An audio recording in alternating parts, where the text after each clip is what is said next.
Every revolution starts with a moment like this. You called them Mad Max. Said on the TV that Mad Max is heading this way.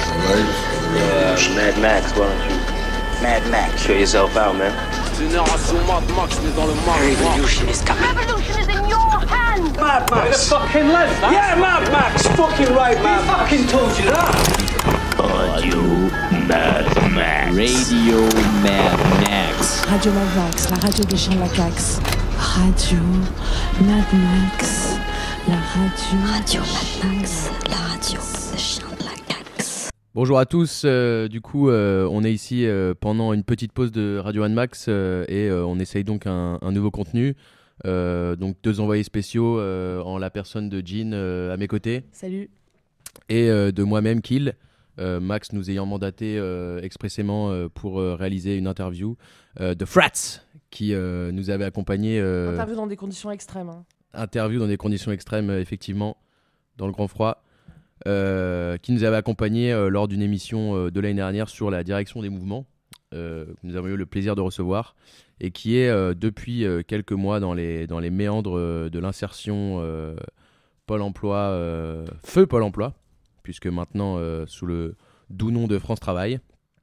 Et donc on va pouvoir un peu parler de ça avec lui sur tout ce que Pôle emploi veut faire aux chômeurs afin de retrouver la voie du travail. Salut Frat. Salut tout le monde, salut.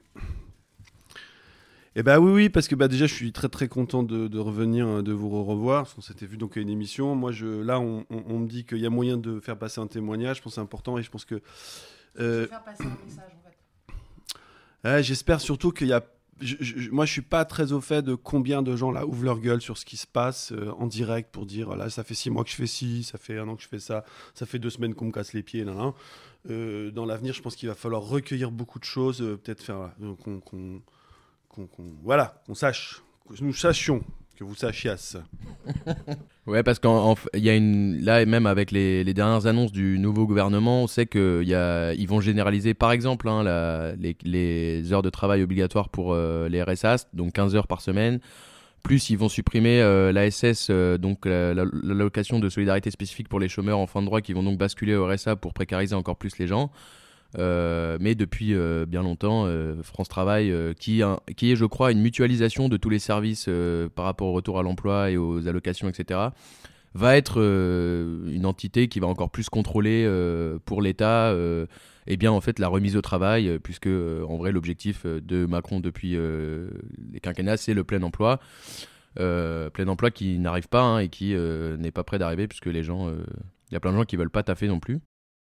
Bah du coup oui, à ce propos-là, par exemple, là, j'ai vu il y a très très peu de temps, là il y a un truc qui est sorti, donc il y a quelques départements pilotes au niveau on peut parler de ça, du projet des 15 heures de travail obligatoire, naninana. Il se trouve qu'il y a des chiffres qui sont sortis du département de la Creuse, que les 2/3 des RSA se sont retrouvés dans ce dispositif de vous allez devoir travailler 15 heures d'une manière ou d'une autre pour justifier le fait de percevoir votre RSA. Il se trouve que, un peu sans surprise, au-delà de la question de remettre au travail, ce qu'il en sort là, après plusieurs semaines, plusieurs mois, c'est qu'ils ont simplement décuplé le nombre de travailleurs de Pôle emploi pour faire le boulot qu'ils faisaient déjà. Ils ont aiguisé leur truc, ils ont donné finalement des moyens d'un dispositif qui existe depuis des années, qui est de dire vous avez des contreparties, des droits, et on va faire des ateliers CV, on va faire des ateliers ceci, des formations cela, et surtout des compétences, mais j'y reviendrai tout à l'heure, développer des compétences pour la réinsertion. Donc là, jusqu'à preuve du contraire, on a toujours dit que de toute façon ils n'avaient pas du travail à fournir, à moins de foutre les gens bénévolement à la mairie, à la voirie, à faire je sais pas quoi. Ils ont pas, il n'existe pas ce travail, c'est une fumisterie, c'est un discours, c'est aussi de la politique, c'est aussi, on y reviendra j'espère, de faire marcher un secteur d'activité qui s'appelle le secteur le marché de la réinsertion. C'est-à-dire que le secteur de faire marcher des pauvres couillons et des pauvres couillonnes qui n'en peuvent plus de leurs conneries. Et ça, c'est prédominant dans la question. Combien sont ces travailleurs ? Qui sont-ils ? Pourquoi font-ils ça ? Et finalement, ils ne sont pas si différents de tous les autres travailleurs. Voilà. Parce que sur la question du RSA, effectivement, je crois que eux, ils annoncent ça comme en fait, ils annoncent ça comme de l'activité, mais je crois que ça peut être assez divers, sachant que du coup, on se demandait, nous, l'année dernière, et je pense beaucoup de RSA se demandaient ça, à quel point c'était douillable sur des trucs de s'inscrire à une asso un peu bidon, faire genre, etc. Ou des trucs de... Parce qu'il y a aussi la formation, du coup, ça passe aussi par la formation, les 15 heures d'activité. Enfin, en fait, c'est juste pour faire en sorte que les gens soient pas en train de rien branler chez eux dans la tête de l'État et coller avec le discours des droitards qui veulent remettre en activité les gens, n'importe laquelle. Moi, je crois qu'il y a aussi... le truc, c'est mimer le travail, quoi. C'est que les gens aient une place dans leur vie qui soit soumis au travail qui pèse sur leur quotidien, qui donne la forme de leur vie, quoi, de leur quotidien, voilà. Et qu'après, effectivement... c'est quoi que les gens font, etc. Tout le monde s'en fout un peu, en fait, en vérité. Et du coup, c'est vraiment de l'idéologie en barre qui vient s'immiscer dans la vie des gens, quoi. Et après, la question de est-ce qu'on peut douiller ou pas, c'est un peu de ça qu'on va parler aujourd'hui aussi, sur un cas concret de comment ça se passe. Mais la question aussi, c'est toujours, en plus de... il y a plein d'emplois, c'est mort, etc. C'est aussi combien ils auront de contrôleurs, comment ils vont contrôler, etc. C'est-à-dire que quels moyens de coercition ils auront, à part le fait de ressasser toute la journée, travail, jusque dans leur logo et dans le nom de leur dispositif, quoi. Mais je pense que sur cette question-là, des droits, des devoirs, de l'insertion, des machins, des chemins, je pense qu'on est à cheval sur plusieurs vraiment secteurs. On est à cheval sur la question de l'idéologie, on est à cheval sur la question des politiques de droitard, on est à cheval sur la question du marché du travail précaire, on est à cheval sur la question de la modification des droits, la radiation des gens. C'est vraiment ça aussi, la radiation des gens, parce qu'au bout d'un moment, si on développe un arsenal mental, idéologique, juridique pour faire à des gens quelque chose qui n'est pas réalisable, en l'occurrence les mettre au boulot. L'autre pendant de toute cette histoire, c'est aussi de radier in fine. Et pas vraiment pour faire des économies. On sait que les fonds pour donner un RSA à des gens, ils sont ridicules par rapport à tout ce qu'ils ont à gérer comme budget. Donc là aussi, dès qu'on rentre sur les questions pécuniaires, on est encore sur une histoire d'idéologie et d'image politique et de manœuvre. Bon, c'est hyper complexe. Sachant qu'on sait qu'il y a beaucoup de gens qui ne réclament pas leur RSA par ailleurs. Il y en a, ouais. Parce que les démarches sont compliquées ou parce qu'ils sont pas au courant, etc. Ou parce qu'ils n'ont pas le droit, comme les compagnons Emmaüs, par exemple. Après, du coup, avec leurs histoires de simplification pour que tout le monde puisse avoir... ils vont faire, soi-disant, des trucs pour que tout le monde puisse y avoir droit. L'intérêt pour eux que tout le monde puisse avoir droit à RSA, c'est pas qu'ils aient droit au RSA, c'est qu'un maximum de gens puissent être insérés dans le marché de l'insertion, puisqu'ils ont, par ailleurs, et on y viendra sur mon activité ces derniers mois, une réelle utilité dans l'économie. Et c'est ce qui m'est arrivé. Alors, raconte. Du coup, Pôle emploi, Pôle emploi me chope, Pôle emploi me dit, je suis un trimard fini, ça fait longtemps quand même que je gratte les deniers de l'État. Par ailleurs, j'ai un statut, faut comprendre que j'ai un statut, pour faire vite, j'ai un statut d'auto-entrepreneur, parce que c'est quand même la grande mode et que ça permet de faire 2-3 trucs, 2-3 douilles, et puis de te dire si je tombe sur un client con, je pourrais toujours faire une facture. Et donc Pôle emploi me chope, je leur dis non, écoutez, me faites pas faire n'importe quoi, aidez-moi à développer mon entreprise. Faut savoir que j'ai des qualifications dans un métier très prisé de l'artisanat, et en fait ils en ont rien à foutre, malgré tous les reportages sur lesquels ils se brossent et se branlent comme le reste de la population à longueur d'année. Ils me disent non, mais en fait on va faire ni réinsertion ni reconversion, vous êtes trop vieux, ça coûte trop cher, ni votre entreprise, on s'en fout, j'ai un chantier d'insertion à vous proposer. Voilà, c'est de la maçonnerie du patrimoine. C'est super, vous verrez, c'est tranquille, c'est génial, c'est 4 mois, alors ça se reconduit 5 fois un chantier d'insertion, donc on peut faire 2 ans maximum, vous êtes payé 1000 balles pour 26 heures, voilà. Et donc j'accepte ce truc pour aller faire des petits travaux patrimoniaux en maçonnerie. Alors ce qui est intéressant à comprendre, moi j'ai plein de choses que je vais vous dire, c'est que d'abord vous êtes à Pôle emploi, vous êtes dans un dispositif d'insertion, et vous acceptez un chantier d'insertion. Une fois que vous êtes dans le chantier d'insertion, vous vous rendez compte que c'est pas terminé l'insertion, c'est que le simple fait de travailler, c'était pas le but. C'était pas le but, c'est qu'à l'intérieur de chantier d'insertion, de manière hebdomadaire ou suivant les gens, bi-hebdomadaire, moi c'était tous les jeudis. Vous avez un nouveau travailleur, alors pas social, moi je l'appelais travailleur patronal, parce qu'il il n'y a rien de social. Vous avez un travailleur patronal qui vous casse les pieds pour vous dire mais qu'est-ce que tu as fait cette semaine pour prendre en main ton chantier de vie, ton chemin professionnel Et je travaille pour vous en fait, je travaille 26 heures par semaine pour un salaire de merde.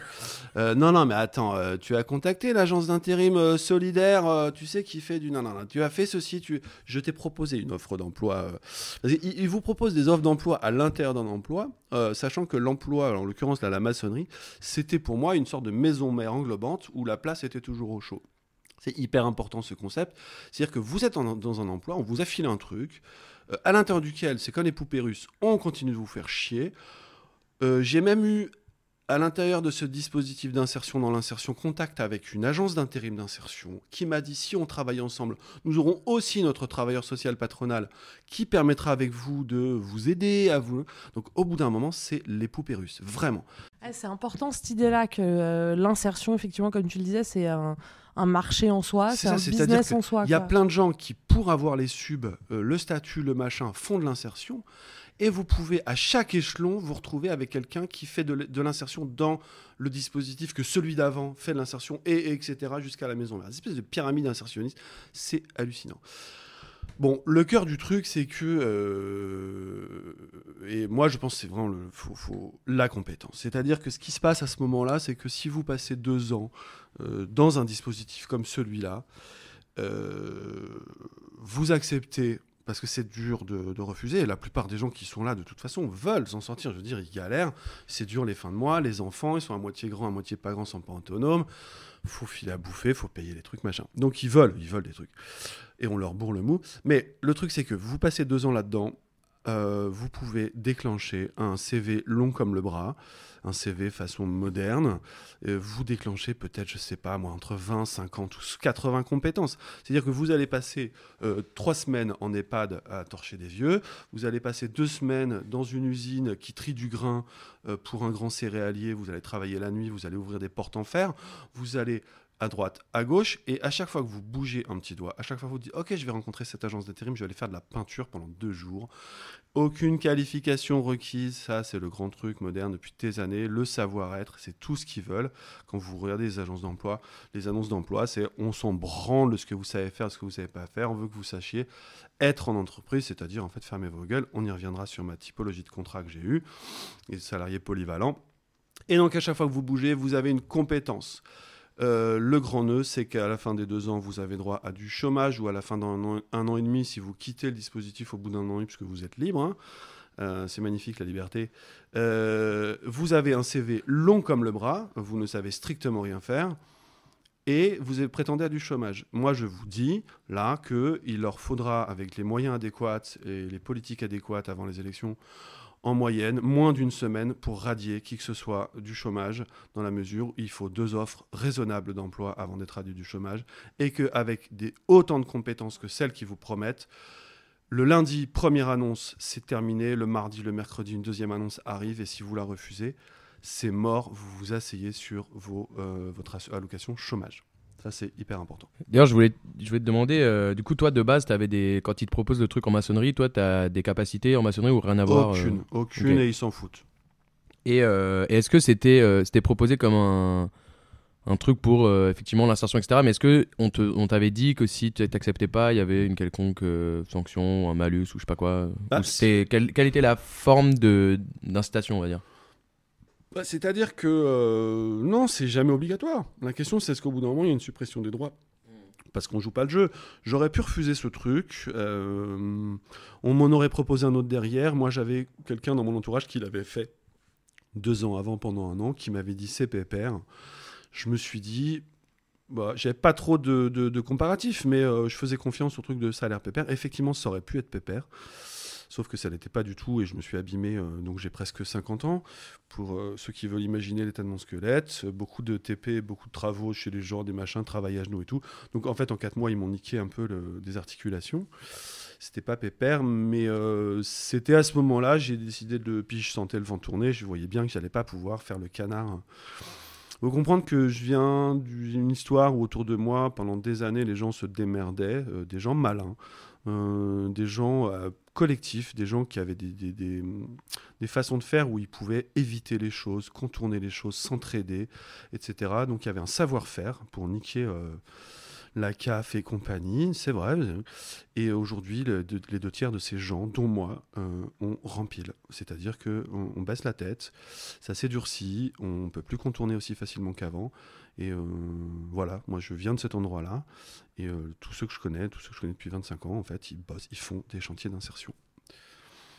Donc j'aurais pu refuser, quelque chose d'autre me serait tombé sans doute de moins bien sur le nez plus tard, donc j'ai pris celui-là, j'ai fait 4 mois. Mais après, une fois que t'es pris dans le truc, quelle marge de manœuvre t'as pour y faire ce que tu veux y faire ou un peu moduler ce qui t'arrive pour garder le maximum de maîtrise, si tant est qu'il puisse y en avoir un peu sur ce que tu fais de tes journées, quoi. Je pense qu'il n'y en a pas. Moi, je suis resté 4 mois parce que mon squelette a lâché, parce que de toute façon, psychologiquement, ça n'allait pas, ça pétait des plombs. On a eu 2 embrouilles avec l'encadrement technique. Il n'y a pas de manière, c'est-à-dire qu'à la rigueur, mais ils font tout ce qui est possible pour pas que ça existe. On peut essayer de rester dans son chantier d'insertion, faire son travail si jamais il n'est pas trop chiant. On arrive à faire ce travail-là pendant 1 an, 18 mois, 2 ans, et refuser à chaque séance insertionniste à l'intérieur les propositions d'aller rencontrer ceci, former cela, accepter ce petit boulot avec la place qui reste au chaud quand on revient. On est toujours en chantier d'insertion, etc. Mais c'est très compliqué parce qu'ils font vraiment... S'ils sentent, eux, qu'on ne joue pas le jeu, l'employeur a tout à fait la possibilité de ne pas renouveler ce contrat de 4 mois. Donc les gens qui ont, je ne vais pas porter de jugement, qui ont ce 26 heures à 1000 balles, avec aussi la carotte au début des 3 mois avec le RSA qui est cumulé pendant 3 mois. Donc les 3 premiers mois, on est content, 1300 balles, 26 heures, c'est un peu pépère, ça dépend des métiers. Mais voilà, si on joue pas le jeu de dire en fait, là l'objectif, ce qui vous explique dès le départ, on vous propose pas un contrat de 2 ans. C'est un contrat de 4 mois, renouvelable 5 fois si les parties sont d'accord. Et c'est entendu dès le début qu'à l'intérieur de ça, il y a de l'insertion. C'est-à-dire qu'on va vraiment vous recasser les pieds à chaque étage. Et ça, voilà. Du travail fourré avec du travail, quoi. Moi, personnellement, j'aurais pas tenu. Là, j'ai fait 4 mois. Je m'étais dit, bon, le boulot a l'air pépère, on verra, je vais tenir. Et en fait, je me suis dit, non, c'est pas possible. Alors du coup, peut-être tu peux nous raconter comment tu t'en es sorti de ça et comment du coup tu es arrivé dans un autre dispositif que tu vas pouvoir nous raconter et qui est aussi assez instructif sur le rapport, sur l'idéologie du travail, parce que c'est quand même ça qui est intéressant à partir de concrètement comment ça se passe pour les gens, de voir comment ça marche le travail pour de vrai, quoi, comment ça marche la mise au travail effectivement des gens. Et bon, toi t'étais un peu pessimiste sur ton constat, il y a quand même un truc, c'est que s'il y a tellement d'efforts qui doivent être déployés sur la mise au travail des gens, c'est quand même que fondamentalement on a raison de considérer que 35 heures c'est 35 heures de trop, quoi. Alors je vais faire ça. Juste avant, je vais revenir pour clore ce chapitre de 4 mois là, dans ma vie, je vais revenir sur mon contrat de travail. Donc moi j'ai eu un contrat de travail qui stipule que M. Tartampion est engagé, alors c'est écrit noir sur blanc, je l'ai signé, ils l'ont signé, est engagé en tant que salarié polyvalent, pour lequel les tâches pour lesquelles il va être employé sont soumises à la discrétion de la direction, sachant que je suis employé officiellement, mais c'est du verbal en tant que maçon.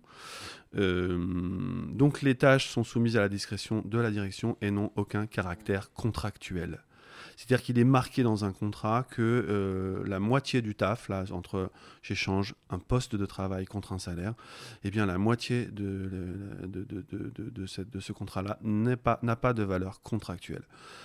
Moi, dans mon souvenir, c'est des contrats de travail qui ont dû émerger dans les années fin 2010, début 2020. Sarkozy et travailleurs détachés au Maroc, je ne sais pas, il faudrait enquêter. Mais c'est des modifications de la loi du travail qui datent d'il y a moins de 20 ans. Et c'est complètement hallucinant. Si vous signez un truc qui dit tu vas faire ce qu'on te dit parce qu'on en a besoin. Après, je peux revenir sur cette question-là parce que la question de qui paye et du coup influe sur qui va faire quoi. Et c'est très très important. Est-ce que je peux dire là-dessus ? Ok, je veux parler de ça parce que concrètement, il y a du cinéma, hein, et on l'a dit, il y a de l'idéologie, il y a un chantier, il y a un secteur entier d'activité qui s'appelle les travailleurs de l'insertion. Bon, tout ça, c'est des vraies choses. Mais concrètement, moi, j'habite dans nos territoires, en ruralité, c'est magnifique. Il y a du boulot, c'est-à-dire que l'État s'est désinvesti depuis très longtemps sur beaucoup de secteurs par rapport, je connais pas tout, mais je sais, voilà, entre les régions, les départements, la fin de subvention des communes de ceci, les prérogatives des maires et de la région sur tel secteur du tissu économique et social, blablabla. Il n'y a plus de thunes, il n'y a plus d'argent, il n'y a plus de thunes, rentrez chez vous. Mais quand même, il y a des choses à faire en fait. Hein, je veux dire, c'est comme tout est délabré, on le sait, les structures, les réseaux, les machins, plus personne s'en occupe. Ça tombe en ruine. Et donc, c'est les communautés de communes qui payent en partie un travailleur en chantier d'insertion. Moi, à cet égard, et parce que j'avais un contrat qui stipulait que j'étais salarié polyvalent à qui on pouvait demander n'importe quoi, on m'a fait travailler dans un secteur, alors dans leur tronche de merde qu'ils ont fait naître comme un secteur féminin de l'activité en ruralité, c'est-à-dire la blanchisserie industrielle.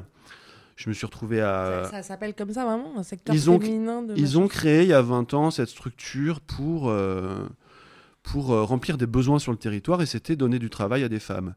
Et bon, après, je pense que c'est comme de l'idéologie complètement stupide et transparente, alors qu'il y avait des vraies raisons économiques, je pense, parce qu'ils ne font pas non plus des trucs par idéologie, hein, ils sont pas cons, ils font des trucs, là il y en a besoin. Et il y avait besoin d'un pôle de blanchisserie pour travailler pour les EHPAD, pour les hôtels, pour les restaurants, pour les particuliers. Donc ils ont fait une petite blanchisserie industrielle dans un secteur. Ils se sont inventés parce qu'ils pensaient que c'était vendeur qu'il fallait créer ça, parce qu'il y avait des femmes à foutre au turbin dans les campagnes. Et donc, ils ont fait ça. Et à l'intérieur de cette association, ils ont créé la mienne, où j'ai bossé pour un public masculin, les maçons. Et bon, voilà. Pourquoi je disais ça ?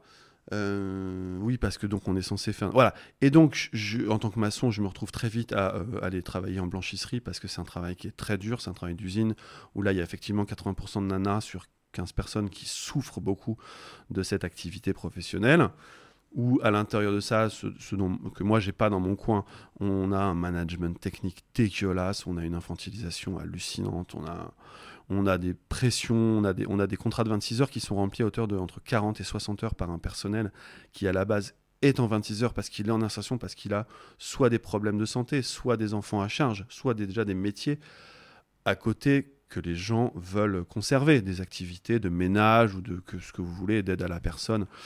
Donc ils font pas 26 heures pour rien, on leur demande de faire 40 heures parce qu'il faut bien laver le linge des vieux et qu'ils peuvent pas attendre. Donc on leur met plein de pression, etc. Mais je me retrouve aussi à, par exemple, on me dit, il faut la Comcom du pays machin mon cul vient de recevoir un devis énorme de la part d'un entrepreneur pour refaire des panneaux touristiques. Dans le devis, le démontage des panneaux existants sur les autoroutes machin est beaucoup trop cher et la mise au rebut c'est beaucoup trop cher. Et ben vers qui on va se retourner ? On a quand même une bande de gogoles, mais une équipe de bras cassés, et moi j'en fais partie avec mon genou déglingué. Non mais on a un vieux machin alcoolique, on a un jeune qui a autre chose à foutre dans sa vie, qui en a rien à branler. Il y a une nana qui a d'autres velléités, elle n'est pas là pour s'épanouir, et personne n'a de qualification pour faire des trucs aussi lourds. On n'a pas le matériel pour faire des trucs aussi dangereux. Mais sauf qu'on est des employés des communautés de communes, on est des salariés des communautés de communes. Et je crois que les chiffres, c'était qu'une équipe de 7 personnes, mon équipe de 7 personnes, elle coûtait à la communauté, genre, je sais pas, 800 balles par demi-journée. Ce qui n'est rien dans le monde du travail. N'importe quelle entreprise, c'est 4 000 € la demi-journée. Donc on est une main-d'œuvre qui ne coûte pas et qui est disponible et qu'on a déjà travaillé idéologiquement pour qu'elle soit présente, etc. Et donc ils nous ont dit, les gars, vous allez faire ça. Et moi j'ai dit à mon chef d'équipe, mais en fait on va avoir 2 morts. Le camion c'est de la merde, la meuleuse elle marche pas, l'autre il est bon à rien, l'autre à chaque fois qu'il veut nous faire un acte suicidaire manqué pour passer sous les roues du camtar, c'est le premier à le faire. Moi je suis incompétent j'ai pas le droit de porter plus 15 kilos. Mais d'où vous nous demandez ? Eh ben d'où vous nous demandez ? Ils nous demandent parce qu'on est là pour ça. La polyvalence. La polyvalence. Et donc, dans tous les aspects des nécessités, des légitimités du travail d'insertion, d'existence des chantiers d'insertion, et d'avoir des gens qui sont incompétents, bardé de compétences et perclus de savoir-être, voilà, si je pouvais faire une synthèse comme ça. L'intérêt, c'est qu'il y a énormément de besoins après des années et des années de choses à l'abandon, de métiers qui ont disparu, etc. Il faut quand même remplir des tâches si on ne veut pas accélérer la déliquescence de tout, là. Et ces gens-là sont là pour ça. Et il y a tout un système qui est là pour, effectivement, pour le coup, pour mettre des gens au travail.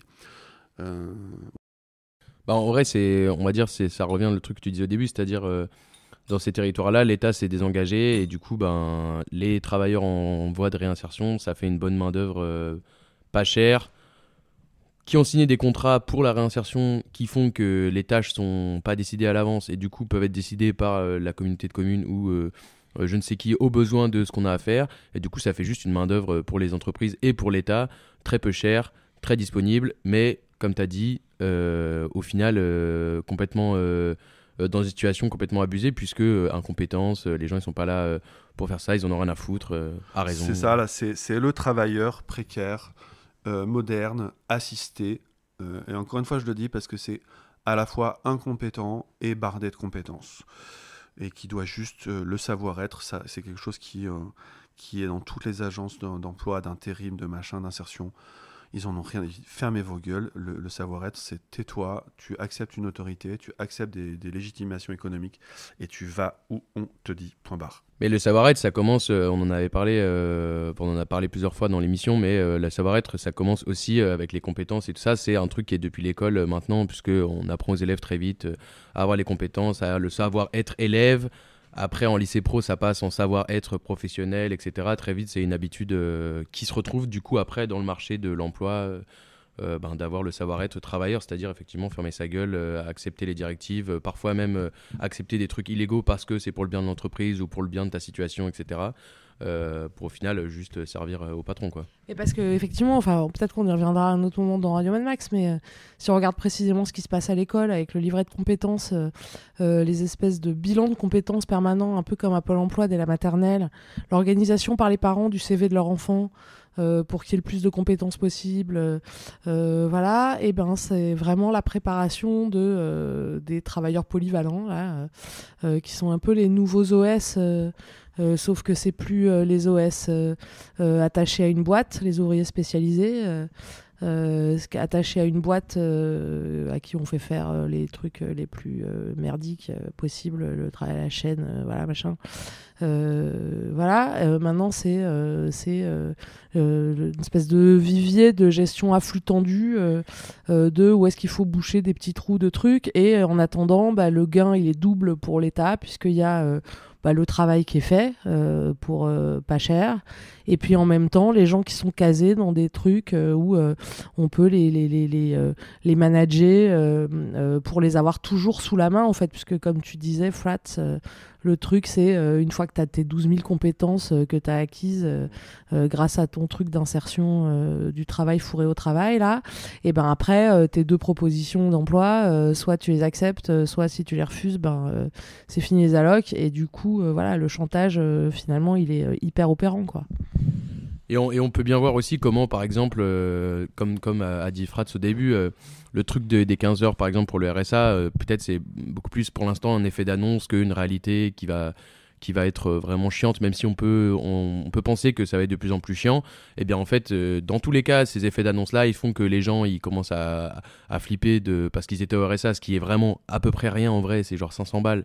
Dans beaucoup de villes, etc., ou dans beaucoup d'endroits, c'est très compliqué à vivre avec le loyer, etc. Ça fait juste des effets d'annonce, de flip, des gens qui, en plus d'avoir une situation de merde, vont devoir taffer et donner en contrepartie un truc. Et donc, potentiellement, c'est pareil pour la fin de la SS, pour les chômeurs en fin de droit, potentiellement, après, devoir être incité par cette précarisation de la situation au chantier d'insertion. Et petit à petit, du coup, à se remettre à l'emploi, puisque après le chantier d'insertion, comme disait Frats, quand on est bardé de compétences comme ça et qu'il y a des besoins partout, puisque l'État ou les entreprises se sont désengagées sur certains territoires, et ben il y a les postes, il y a les travailleurs avec les compétences, et du coup bim, si on veut pas la radiation, et ben on accepte les chantiers d'insertion. Et du coup toi à la fin, au bout des 4 mois, tu dis stop. À la Et ils fin disent des quoi 4 mois, en fait, je passe un mois en arrêt maladie parce que mon genou est niqué. Et encore une fois, bon, il y avait eu 2 esclandres sur le lieu de travail de la blanchisserie parce qu'on est monté dans les tours avec une collègue. Et du coup, quelques semaines avant la fin de mon contrat, j'appelle la directrice, je lui dis bon écoutez, on va en rester là, moi je sais pas quand est-ce que j'ai mon IRM. Et elle me dit, j'entends de toute façon, elle me dit oui mais vous lisez dans mes pensées très chères, je pense qu'on va en rester là tous les deux là. Et voilà, j'étais déjà mauvais élève, mais si en plus je travaille pas parce que je suis en arrêt maladie et qu'elle ne sait pas jusqu'à quand, donc hop, ciao, bonsoir. Bon, il se trouve qu'à l'intérieur de ces 4 mois, à un moment donné, je me retrouve à être mis dans un dispositif qui s'appelle le parcours emploi santé. C'est-à-dire que je suis un individu qui a des problèmes, des troubles musculo-squelettiques, et qui... Après, toute l'histoire de avant pouvait être suivie pour l'insertion par des AS au niveau de la santé ou par Pôle emploi. Ça s'est réduit à Pôle emploi, mais Pôle emploi aujourd'hui, qui est le principal prestataire de l'insertion, France Travail, pardon, du coup, met en jeu des choses pour les gens qui souffrent. Voilà, qui met en branle un processus qui peut durer quelques semaines, quelques mois pour dire bon, vous souffrez, parlons-en. Et c'est ce que j'ai décidé, accepté de faire, de dire écoutez, mettez-moi dans les mains de gens qui s'occupent de santé, parce que moi, je ne peux pas accepter n'importe quel boulot. Preuve en est là, vous êtes en train de m'abîmer sur ce chantier d'insertion. Je ne veux pas faire n'importe quoi et on va réfléchir ensemble. Alors vous allez, en fait c'est très, on aura tout compris au bout des premières secondes où je vais décrire mon premier entretien. Donc Pôle emploi santé, alors grosso modo vous voyez d'abord un psychologue référent qui vous explique qu'il a des modules à vous proposer. Alors ça peut durer vraiment, moi j'ai accepté, ça dure des semaines. C'est des semaines pendant lesquelles on ne fait pas autre chose, donc ça c'est bien. Vous n'êtes pas en face de votre conseiller Pôle emploi. Donc un premier bilan d'1 heure, 1 heure et demie, des modules sur des semaines ou des mois, et puis à la fin, on fait le bilan de ce truc-là, et hop, on retourne chez Pôle emploi.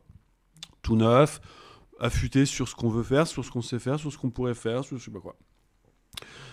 Première seconde. Des modules de remise en forme de. Ouais, il y a des modules sur la confiance en soi, des modules sur les compétences, des modules sur est-ce que je sais me vendre. Des modules sur mon équilibre physique, des modules sur... voilà, il y a une dizaine de modules, j'ai pas les papiers sur moi, donc Au final, c'est plus pour réfléchir à, vu tes problèmes de santé, ce que tu pourrais faire comme emploi, ou parce qu'au final, il n'y a pas trop de trucs sur la santé, Ah bah si, enfin alors, donc je raconte, tout est axé santé, hein. Vous voyez un module assistance psychologique, etc. Donc moi, premier entretien, ça a été je veux bien revenir sur les travailleurs là, qui sont dans ces places, parce que pour l'instant je n'en ai vu qu'un seul type, c'est-à-dire des travailleurs qui viennent d'ailleurs, le psychologue en l'occurrence, un mec sympa, je ne vois que des gens sympas, qui sont pas naïfs de ce qu'ils font, et qui n'ont pas l'air très heureux de ce qu'ils font. Je pense qu'ailleurs il existe des sacs à merde et qui sont convaincus du bienfait de ce qu'ils procurent. Bon là, moi ça n'a pas été le cas, et donc ce premier type me dit bonjour monsieur machin, nous sommes ici pour, je vais vous présenter tout le parcours, et dans un premier temps nous sommes ici pour déterminer ensemble tous les gestes qui vous font mal. Et là, il rajoute immédiatement avec une moue et par voie de conséquence, monsieur machin, tous ceux qui ne vous font pas mal. Moi, j'ouvre les paupières, je le regarde, je fais ok, gros traquenard. Il comprend mon regard, il me montre les papiers qui sont sur la table, il me dit, il y a marqué Pôle emploi santé, on va pas se leurrer, tu vois. Je fais ouais, donc c'est Pôle emploi, en fait, c'est travail, quoi. Il me dit, il y a personne qui va vous soigner ici, on n'est pas des médecins, mais voilà, on va déterminer ensemble tous les gestes qui vous font mal au travail, et inévitablement, par voie de conséquence, les gestes qui ne vous font pas mal. En fait, c'est par ailleurs, en plus de tout ce que tu vas nous raconter, il faut se représenter du coup que de la même manière que l'insertion, c'est le marché, c'est un business en soi, un secteur en soi, l'insertion. Bah, du coup, la santé, au ce sens-là, c'est aussi un secteur en soi, quoi. Un business et un machin. Ouais, Alors, la question, c'est pas de mettre des soignants en face de gens qui ont besoin d'être soignés. Non. La question, c'est de fabriquer du temps d'encadrement et voilà, fabriquer du temps d'encadrement pour remettre un peu de peps chez le réservoir de de travailleurs qu'on veut avoir de travailleurs polyvalents, quoi. Yep. Donc là, le ton était donné. Donc là, je vais ouvrir une parenthèse sur un élément, parce que c'est arrivé juste après dans la discussion avec ce type. Il commence à me poser des questions personnelles parce que on est dans le bilan, on est dans le premier bilan. C'est ça qui est bien avec la santé, c'est que ça rentre bien dans la vie des gens. Ouais, puis j'ai affaire à un psychologue. Je veux dire, j'ai affaire à un psychologue exactement comme quand j'ai dû repasser mon permis de conduire et que j'ai affaire à un psychologue qui m'aide à faire les tests à la con pour pas que je pète les plombs. Donc on a quelqu'un qui est avant. Ouais, ils ont choisi que c'était le référent du parcours emploi-santé, c'est un psychologue. Et donc il commence à me poser. Voilà, on est dans l'heure de pré-bilan, de machin, d'évaluation. Pour que je sache si à la fin je veux faire ce truc ou pas. Et au bout de 2 questions un peu personnelles, je me dis mais attendez, on est où là ? On est dans quel cadre ? Il y a un secret professionnel ? Il y a un truc entre vous et moi ? Parce que là, vous me posez des questions sur mon conseiller Pôle emploi. Moi, je peux avoir envie de le descendre en flèche, en fait, mon conseiller Pôle emploi, ou vous me parlez de ma santé mentale, mon conseiller Pôle emploi, est en lien direct avec mon équilibre psychique. Et voilà, et c'est même pas une blague, en fait. Et le type me dit mais vous avez tout à fait raison Tartampion de me poser cette question, je vais y venir dans 5 minutes, j'ai un document à vous communiquer qui parle de la confidentialité, mais bien sûr, hop, petite ellipse, on est 5 minutes après, je vous tends le document, voilà, écoutez, voici le document qui établit le lien de confidentialité professionnelle qui nous unit, vous travailleurs et moi, spécialiste de santé. Effectivement, vous êtes protégés par le secret professionnel. Point virgule, ouvrez la parenthèse, et encore une fois son petit œil s'allume parce qu'il est pas con, il me dit par contre je suis désolé, c'est à l'exception de votre conseiller Pôle emploi qui aura accès à nos échanges. Moi je pète un câble dans ma tête, voilà, petite référence là, coucou, je me fais un blast interne dans mon crâne. J'ai dit mais putain, mais ils vont jusqu'où en fait de conneries, un secret professionnel à l'exception du conseiller Pôle emploi, quoi. À l'exception du seul mec qui contrôle tout, qui paye. C'est toujours le payeur, quoi. Le payeur, il va pas avoir des ongles morts et des secrets professionnels et médicaux. Mais quelle idée, quoi. Mais quelle idée. Donc, encore une fois, le mec en face de moi est pas un chien. Il me dit, mais je tiens à vous rassurer.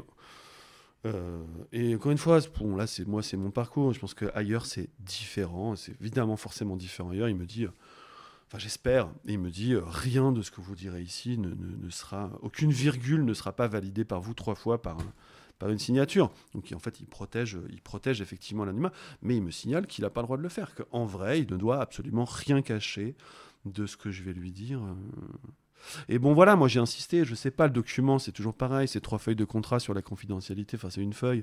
Est-ce que les gens le lisent ? Est-ce que tous les travailleurs, est-ce que tous les psychologues le détaillent l'arnaque de ce truc ? Est-ce que voilà. Bref, donc ça c'est important, c'est au boulot et on est transparent vis-à-vis du payeur, on est transparent vis-à-vis du mandataire, vis-à-vis de Pôle emploi. C'est un peu comme les enquêtes sociales après les gardes à vue ou avec la tôle, quoi. C'est-à-dire que les gens ils vont être dans une disposition peut-être plus de raconter des trucs un peu perso plus qu'avec leur conseiller Pôle emploi où ils sont un peu blindés parce qu'ils ont l'habitude et qu'ils ont conscience que c'est à leur payeur qui parle justement. Là c'est un peu à côté, c'est un peu des gens qui ont un autre taf, c'est un peu voilà. Mais d'ailleurs par rapport au fait que tu disais que là ceux que tu as vus ils étaient plutôt dans le fait d'être un peu au fait de qu'est-ce qu'ils sont en train de faire et de te prévenir de ça et de voilà. Si les mecs c'est des psychologues, il y a peut-être des chances qu'il y ait un gros turnover et qu'ils durent pas longtemps dans le poste, les gens qui ont la conscience, ou alors qu'ils deviennent complètement cyniques eux-mêmes au bout d'un moment par habitude, quoi. Bah, j'en ai eu 3 en 2 mois. Ouais, j'ai eu 3 référents en 2 mois. Et en plus, c'est toi qui poses la question au bout d'un moment parce que tu te demandes effectivement, vu que c'est un psychologue, qu'est-ce qui va se passer, vu que c'est quand même Pôle emploi santé, etc. Mais potentiellement, et après lui, il t'en parle, mais après, à quel moment, en vrai, les gens, ils captent ce truc-là, ils ont déjà dit des trucs qu'après l'autre, si effectivement c'est un chien, il a déjà commencé à noter les trucs que le conseiller Pôle emploi va voir et ça va desservir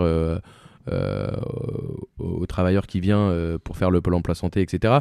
On se demande à quel moment dans l'entretien le mec il dit non en fait il y a la confidentialité, mais en fait il y a le conseiller Pôle emploi.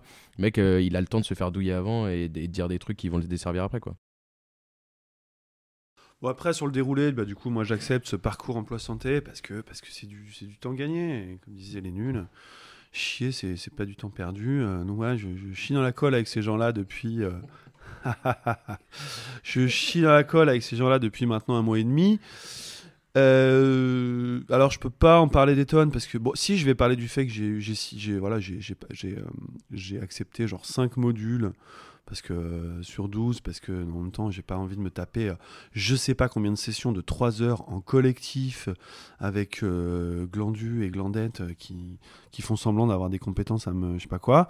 Bon, j'en ai quand même pris quelques-uns qui m'intéressaient, c'est vrai, peut-être un peu. L'autre, il veut me parler de mon squelette, de la facilité d'aller... les moyens détournés, pas détournés, d'accéder à l'hôpital. Tout le monde sait que c'est un peu chaud d'accéder à l'hôpital.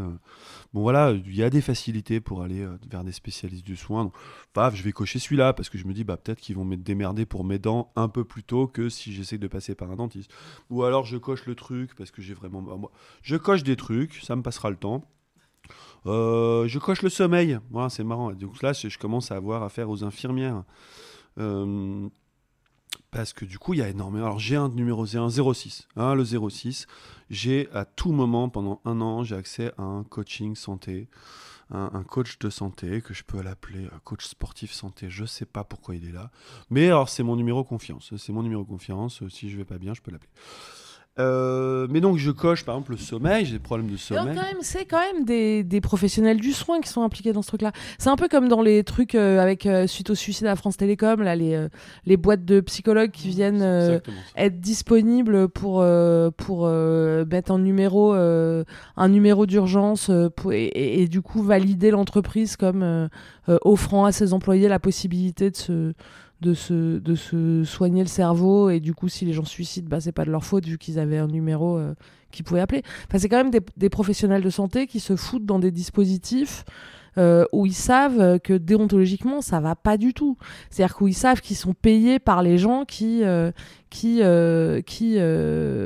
font du mal aux gens, enfin qui abîment la santé des gens qui sont censés soigner. Enfin, c'est sûr que ça peut pas, il y a un bug quoi, dès le départ quoi, en fait. Complet. Moi, par exemple, du coup, je coche le sommeil. Du coup, alors à un moment donné où je suis dans un endroit où il n'y a pas de médecin, il n'y a pas d'hôpital, il y a commencé à y avoir une cabine robotisée à la pharmacie. Effectivement, qui c'est qui peut s'occuper de mes problèmes de sommeil, machin, ça va être l'infirmière payée par Pôle emploi dans le cadre du parcours qui va me faire 3 entretiens de 25 minutes. Et c'est ça le business aussi de l'insertion, c'est que d'une personne qui n'a pas l'air spécialement ravie de faire ça au téléphone parce qu'elle est complètement impuissante. Elle me dit, mais est-ce que vous regardez, elle a des fiches quoi, est-ce que vous regardez les écrans jusqu'à 9h12 ? Est-ce que vous avez essayé de faire du repassage la nuit ? Est-ce que... Non, j'ai madame, en fait, je souffre, moi, j'ai mal au corps. Oui, mais alors, vous savez que la pseudo-ormytocine, c'est l'hormone du nanan dans votre cerveau, et que si vous marchez 15 minutes à 2h du matin, ça peut vous faire du bien.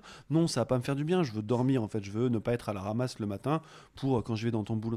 Et 3 fois 25 minutes de rendez-vous téléphonique par quelqu'un qui a 600 bornes, qui peut pas faire des trucs pour toi. Donc voilà, moi, ça, c'était sur le sommeil. Mais en fait, des modules comme ça, je peux en cocher plein. De gens mais c'est des modules où tu parles, où tu dois te déplacer pour faire des trucs dans un endroit où c'est tout au téléphone. Monsieur machin, vous aurez rendez-vous le 27 février à 15h30. Prévoyez une demi-heure. L'infirmière santé va vous aider. Elle va vous aider avec vos articulations ou votre sommeil. Non, elle va pas t'aider. En fait, vraiment, il y a un truc qui est formidable. C'est que ces gens-là n'ont tellement pas de moyens, tellement pas envie de faire ça, et que de toute façon, la qualité du rapport fait que ça n'est pas possible d'aboutir à cet éventuel objectif qui serait que moi, j'aille mieux. Moi, je sais qu'après plusieurs jours, c'est moi qui suis utile, je sers à valider le travail de la personne en face de moi. Elle ne m'aide pas, moi je l'aide, je reçois 2 mails dans la foulée, elle veut s'assurer que je vais bien cocher la case par mail, que ça s'est bien passé et que ça s'est passé, sinon elle ne sera pas payée. Voilà, je justifie son salaire, le mal-être des gens, la souffrance, l'accumulation des problèmes qu'ils ont eu lieu soit dans leur vie, mais de toute façon la vie et le travail c'est un peu pareil, ou au travail, le mal-être est là pour justifier pratiquement le travail de tous ces gens-là qui sont une armada. Et au final, après, par exemple, le module là, c'est 3 rendez-vous, machin, il se passe quoi à la fin des rendez-vous ? Il y a un truc qui se passe ou il se passe rien du tout. Dire, monsieur, est-ce que vous avez... ça a marché tout ce qu'on a vu ensemble ? Je lui dis non, parce que le magnésium marin, en fait, je ne l'ai pas digéré. J'ai eu la chiasse pendant 3 jours. Vos conseils... Non, mais bon, j'ai pas eu la chiasse, mais j'ai que le magnésium, ça file la chiasse à des gens. Donc, Je lui dis non, ça, puis de toute façon, puis je lui dis, puis moi j'ai des troubles, j'ai des problèmes, je veux voir un psy à la campagne, je dors pas parce que je suis angoissé, parce que je suis angoissé de où je vais bosser, je suis angoissé de est-ce que je vais bouffer, est-ce que je suis angoissé de ce que, quelle va être ma ressource pendant, c'est pas vos conseils lecture sur les écrans pour les enfants, va te faire foutre.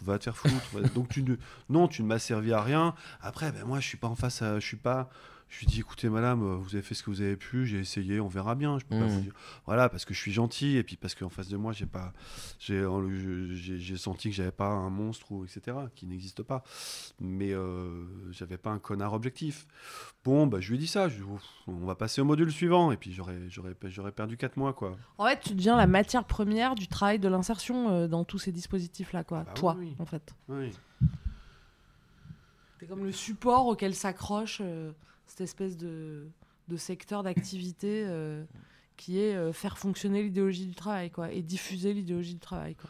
Et puis, comme rien ne se perd, rien ne se crée, moi je pense que de toute façon, la désertion de l'hôpital, le Covid, les années de subventions en moins, effectivement, on a plein de gens qui sont dégoûtés de leur métier, qui s'en vont, qui peuvent plus, qui veulent plus, qui craquent ou qui soient pas vaccinés, et il faut bien des travailleurs faut leur justifier un salaire. Et de toute façon, la machine crée de la souffrance, la machine crée du désarroi, crée de la précarité. Et tout ça marche très bien ensemble. Et du coup, là, c'est pas fini. Du coup, c'est pas fini. Je suis un peu au début. C'est-à-dire que j'ai encore mon premier module sur les gens. J'ai coché le module compétences. Je vais vous en parler. C'est super. Non, mais les compétences, j'ai un module de 3 fois 3 heures en collectif sur les compétences.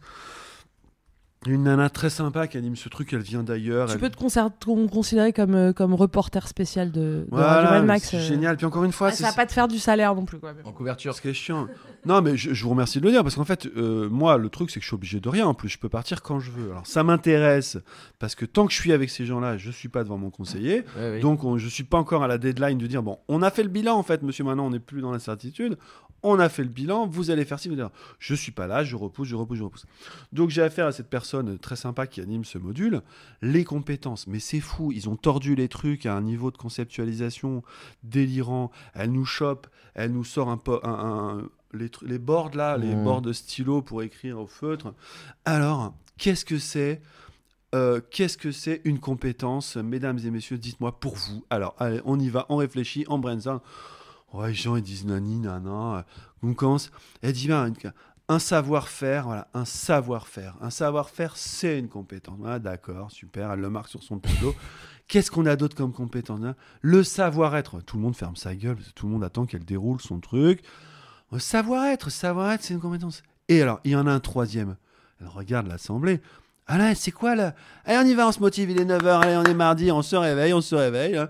Le troisième, qu'est-ce que c'est ? Qu'est-ce qui pourrait être aussi une grande ?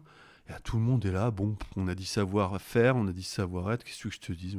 Elle fait, le savoir ! Là, ça y est, il est 9h12, tout le monde est perdu, tout le monde se dit, oh là là, ça va être long, putain, ça va être long. Et ça va être long aussi pour cette nana, elle a 3 heures devant elle pour parler de ça. Elle nous file des QCM. Moi, j'ai fait une séance de 3 heures, j'en ai encore 2 qui m'attendent. Je sais pas ce que ça va être. Courage à toi. Elle nous file des QCM pour dire... Alors, un exemple, Régis a appris l'anglais et l'histoire de la Renaissance en fréquentant les musées. Qu'est-ce que c'est ? Est-ce que ce sont... parce qu'il faut maîtriser ces concepts, il faut qu'on les maîtrise, nous, pauvres précaires, pour être plus proactifs en fait dans nos vies. Si on maîtrise ça, on va y arriver, tu vois. Et donc, ce qu'il a appris en fréquentant les musées, est-ce que c'est un savoir-faire ? Est-ce que c'est une compétence ? Est-ce que c'est un savoir transverse ? Ou est-ce que c'est un savoir connexe ? Et toi, t'es là, mais que je t'emmerde, en fait. Et la meuf, en fait, ce qui est marrant, c'est qu'en fait, donc, voilà, vous avez compris le truc, hein.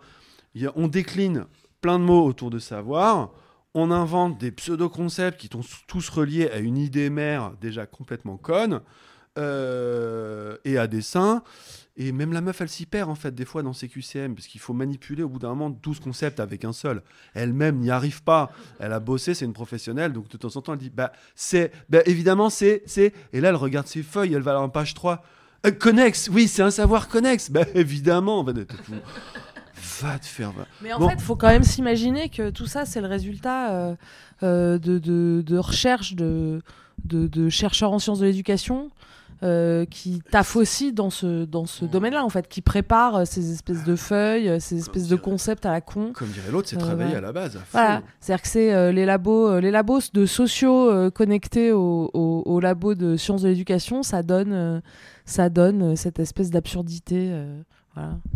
Et du coup, ça se voit que c'est un peu comme ce que disait Jean tout à l'heure, le truc des parents qui pensent à leurs enfants, et même les enfants qui très vite pensent à leurs activités extrascolaires, par exemple pour le CV ou leur engagement associatif, etc.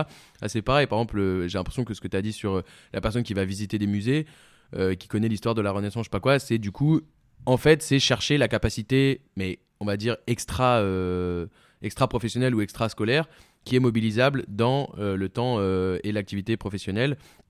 Comme aussi, on parle beaucoup des trucs de compétences psychosociales, etc. Il y a des gens qui veulent faire venir ça à l'école, des gens qui vont venir pour nous expliquer, par exemple, les cours d'empathie ou alors les cours pour apprendre à se faire des amis, etc.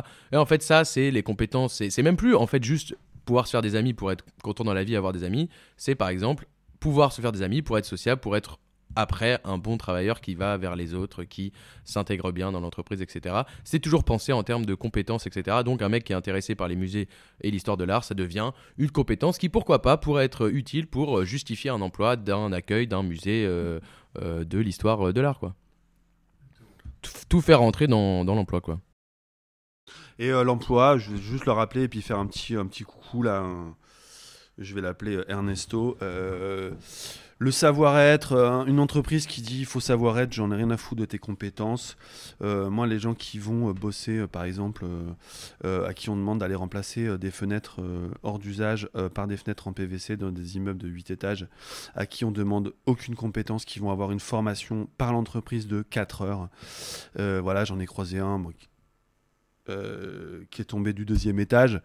Je lui fais un petit coucou parce que et voilà, ces gens non seulement ne servent à rien mais sont néfastes parce que chouchou il tombe du 2e étage, ça fait 8 mois qu'il est en parcours d'insertion post-accident, il est passé par l'hôpital, il a vu la médecine du travail, il a vu des assistantes sociales, il a vu des professionnels de l'insertion, il a vu des responsables, et au bout de 8 mois il tombe sur moi, je lui dis mais mec qu'est-ce qui t'est arrivé, vas-y raconte. Il me dit j'ai commis l'erreur, parce que c'est de ça en fait dont on parle depuis tout à l'heure, il y a 2 morts par jour, nanana. On parle de ça aussi. Et surtout peut-être de cette souffrance et de ces morts au travail, le mec me dit c'est de ma faute, j'ai pas respecté la règle du un pied dedans, un pied dehors, le balcon, j'ai chuté, et voilà, c'est bien fait pour ma gueule. Je fais pardon mec, j'ai dit t'avais un harnais, il y avait un échafaudage, il me dit non. J'ai dit mais la seule règle qui vaut dans la législation du travail, c'est que ton patron te fournisse un harnais, que tu sois harnaché, sécurisé et qu'il y ait éventuellement un échafaudage. La règle du 2 pieds, un pied dedans, un pied dehors, c'est du bullshit intégral. Et effectivement, une formation de 2 heures pour aller faire ce genre de métier, on n'a pas le temps, on va pas passer par l'aspect sécurité dans un secteur où il y a 2 morts par jour en France. Cette règle-là, elle est faite pour justement empêcher que le patron paye des trucs en plus pour garantir la sécurité, quoi. Et du coup, est-ce que du coup, t'as rencontré des gens ou quoi, où tu sais un peu ce que ce serait la fin du parcours emploi santé, sur quoi ça mène? Parce que par exemple, quand ils te demandent dès le début quels gestes ne te font pas mal, enfin, pour moi, je pense que c'est assez clair que c'est pour pouvoir comprendre justement quels gestes tu vas pouvoir effectuer dans quel travail pour te trouver un travail ou un emploi dans lequel justement tes problèmes de santé n'influent pas sur la capacité de travail, quoi.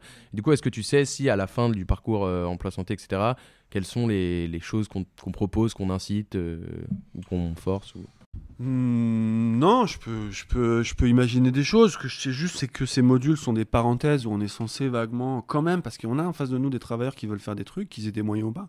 Donc on est censé résoudre nos problèmes.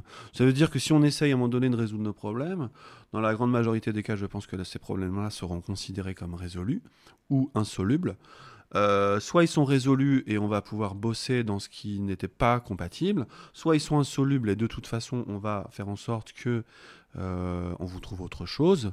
Après, tu rentres dans le dispositif type emploi handicap. C'est-à-dire tu rentres dans le dispositif RQTH, etc., qui fait que tu te retrouves avec une espèce de fiche qui dit effectivement qu'est-ce qu'on ne peut pas te demander, mais qui dit aussi du coup qu'est-ce qu'on peut te demander, avec l'idée que l'inclusion, c'est c'est t'accepter dans le travail et que ça c'est vertueux et que du coup faut trouver juste le travail que tu peux faire. Et statut qui d'ailleurs, si je me trompe pas, est en train qui va être attaqué à boulet rouge là, comme tous les autres, là, le statut d'handicapé, de travailleurs. Le truc du statut d'handicapé, c'est qu'il y a deux branches un peu qui ont l'air d'aller ensemble, alors qu'en fait elles sont tendanciellement contradictoires. Il y a la branche de l'indemnisation des gens, enfin du revenu en fait, c'est-à-dire d'avoir la hache permanente ou temporaire. Donc la hache, ça serait vous pouvez pas travailler, donc on vous donne un revenu, ok. Et l'autre branche qui est supposée être complémentaire, qui est la RQTH, qui est zéro revenu et en revanche un fléchage du poste. Donc on vous fera travailler de toute manière, etc. Et donc l'attaque du statut, ça veut toujours dire la baisse du revenu et la hausse des statuts de travailleurs handicapés, que ça sera valorisé pour les boîtes de les employer et que par ailleurs on te trouvera une dignité grâce à l'insertion dans le travail, voilà. Et du coup c'est ça qui se développe en fait, c'est pas de revenu mais un travail qui te va bien. Et qui, comme pour la réinsertion des chômeurs, etc., ou des RSA, est un marché en soi aussi, le marché de l'insertion des travailleurs handicapés, etc., qui est promu par l'idéologie du travail dans le style, pour être intégré à la société, eh bien, il faut travailler, sinon, je sais pas, vous faites chier chez vous, je sais pas quoi, comme s'il n'y avait pas 15 000 autres trucs à faire que aller bosser. Mais parce que maintenant, c'est vrai que beaucoup de la sphère sociale, etc., est corroborée à l'idée d'aller travailler, parce que des espaces sociaux, de sociabilisation, etc., se sont fermés en dehors, quoi. Mais c'est toujours promu par la même idéologie, quoi. Yep. Comprendre que voilà, c'est souvent on entend un tel avis, tel avis. Moi, il faut vraiment essayer d'avoir la plus grande connaissance de tous ces piliers qui s'interconnectent sur les questions de travail précaire, de radiation, d'idéologie du travail, de secteur d'activité. C'est tout ça des trucs qui s'interconnectent. On n'a pas parlé, mais ça viendra. Mais bon, il y a cette histoire aussi de modification à l'anglaise avec le RUA, de tout soumettre à l'insertion. Est-ce que bientôt la hache sera aussi soumise non pas à un état physiologique ou psychologique, mais à un délire d'insertion? Est-ce que l'APL va pas aussi être soumise non pas à un déficit de revenus, mais à une question d'insertion ou pas? On verra. Mais tout ça représente finalement pas beaucoup d'argent, beaucoup de blabla, beaucoup de discours, énormément de souffrance derrière. Et l'économie, il y a une économie là-dedans, ça fait pas tout. C'est pas qu'une question de sous, c'est pas qu'une question de morale de travail. Par contre, même si elle est là, elle chapeaute cette putain de morale de la société du travail. C'est elle qui permet tout, là, cette putain d'idéologie. Parce qu'elle, elle a un rôle central, c'est qu'elle permet les choses. Elle permet que les gens ferment leur gueule et fassent ce qu'on leur dit de faire. Elle permet que tout le monde applaudisse des deux mains. Et fuck le travail, quoi. Et maintenant, ça va même en vrai jusqu'aux retraités, aux vieux, etc. Parce qu'il y a de plus en plus de gens qui sont de plus en plus... incités à se remettre au boulot parce qu'effectivement les retraites sont ils en ont besoin carrément. Les retraites sont de plus en plus basses, les allocations justement fin de droit, etc., ça va être supprimé ou c'est de plus en plus bas. Du coup les gens effectivement c'est une incitation qui est un peu par par contrainte financière on vous donne pas assez de sous, du coup va falloir commencer à bosser. Du coup il y a des vieux qui il y a des vieux et des vieilles qui recommencent à bosser à 65 ans, 70 ans dans des jobs de merde. Par exemple, un pote à moi qui est à la fac, il me disait qu'il y avait des sociétés spécialisées dans les vieux qui surveillent les examens de fac. Et c'est que des gens qui sont seniors qui font ça. C'est un job qu'on leur propose. Oui, vous allez voir, vous allez rester devant des étudiants de fac, etc. C'est pas dur. Effectivement, pour les seniors, ça paraît plutôt tranquille. Ça leur fait un peu plus de revenus. Et comme ça, boum, encore plus de gens travaillent. Et il n'y a plus besoin de payer d'autres gens pour le faire, puisque c'est des seniors qui vont le faire pour un peu moins de thunes, etc., quoi. Et on se retrouve avec cette incapacité mécanique à remplir des objectifs de plein emploi mon cul, que en fait non, parce que tout le monde crève la dalle et que tout le monde veut bosser ou tout le monde va remplir des missions de merde.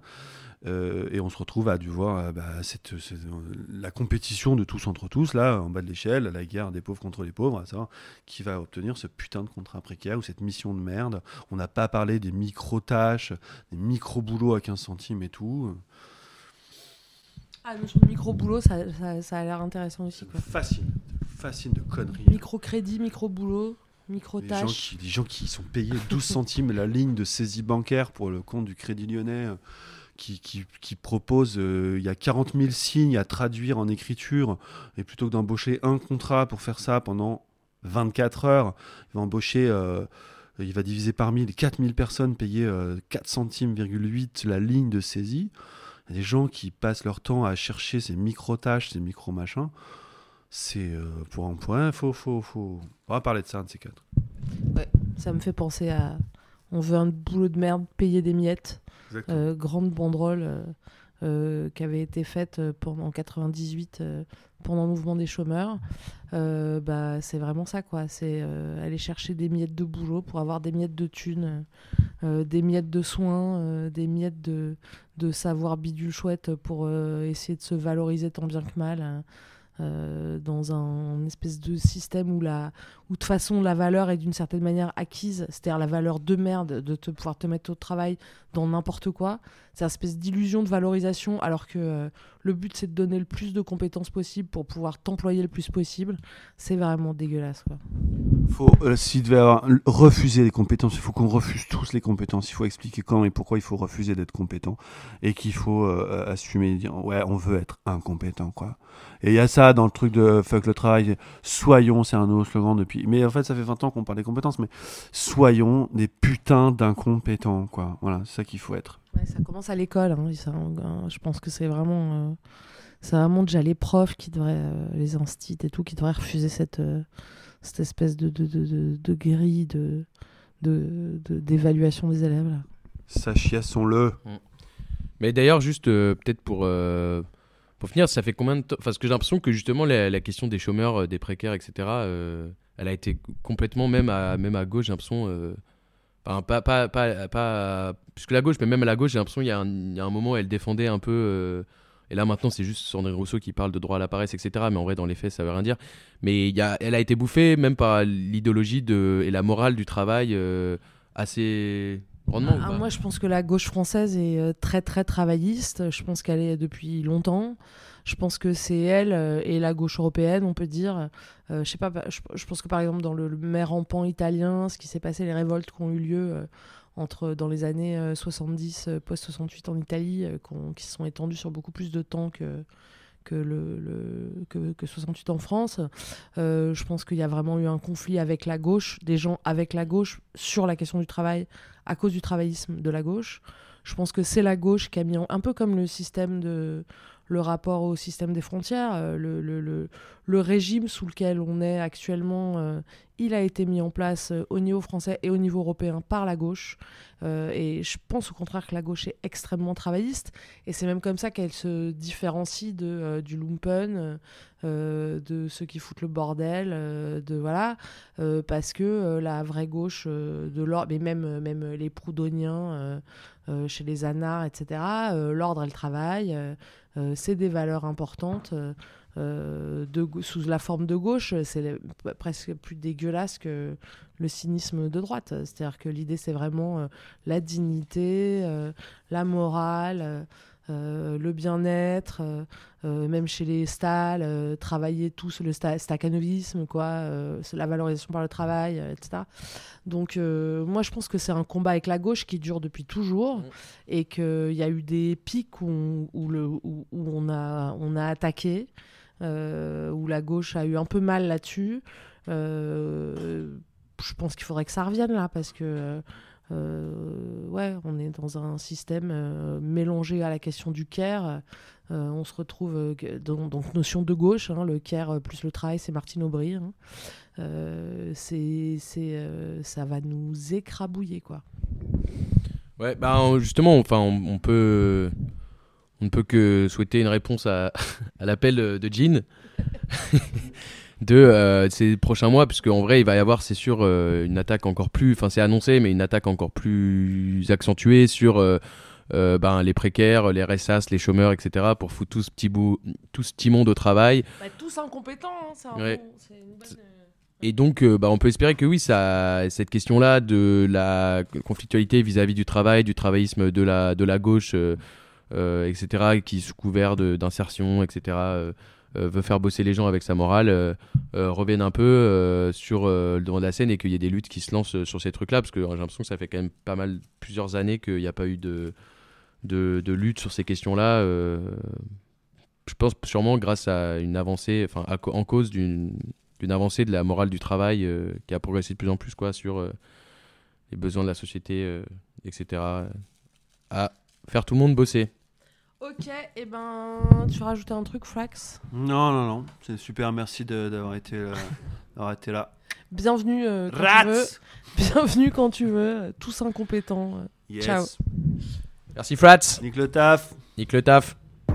Every revolution starts with a moment like this. You call them Mad Said Max. on the TV that Mad Max is heading this way. Mad Max, why don't you? Mad Max, show yourself out, man. Génération Mad Max, né dans le marbre. Revolution is coming. Revolution is in your hands. Mad Max. Fucking left. Yeah, Mad Max. Fucking right, man. He fucking told you that. Radio Mad Max. Radio Mad Max. Radio Mad Max, la radio des chiens de la Cax.